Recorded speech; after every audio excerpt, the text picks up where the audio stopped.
Добрый день.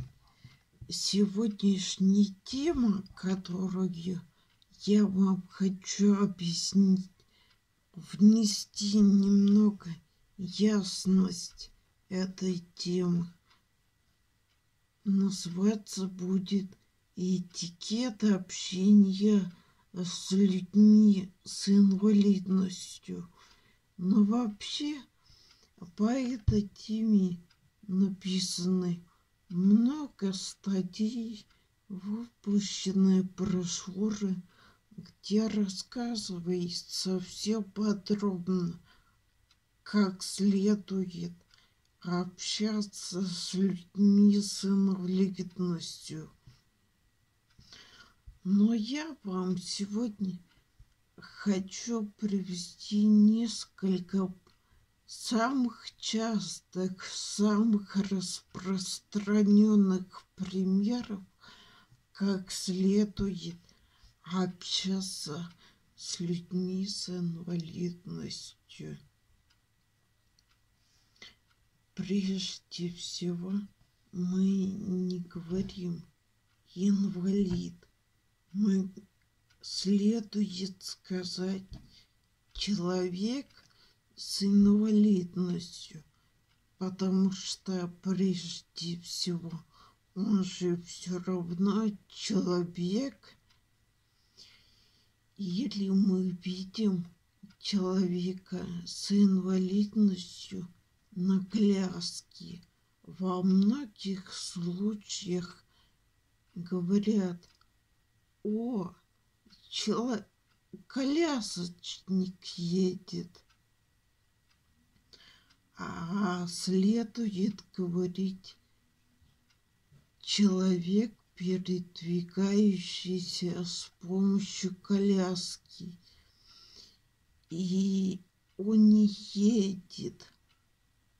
Следует сказать «идет». Ну и что он на коляске? Но по сути коляска — это его ноги, с помощью которой он идет. Также мы не говорим глухой, следует сказать человек с нарушением слуха. Или мы не говорим слепой, а следует сказать человек с нарушением зрения. И, к примеру, вы все-таки увидели человека с инвалидностью и хотите ему помочь, не нужно подбегать к нему, хватать и там тащить куда-то. Следует подойти к нему и спросить: «Вам помочь?» И если человек с инвалидностью все-таки соглашается, ему действительно нужна какая-то ваша помощь, вторым вашим действием будет то, что следует спросить: какая помощь вам нужна, как вам помочь. И тогда человек с инвалидностью подробно вам объяснит, как лучше его взять или как подвести, что сделать.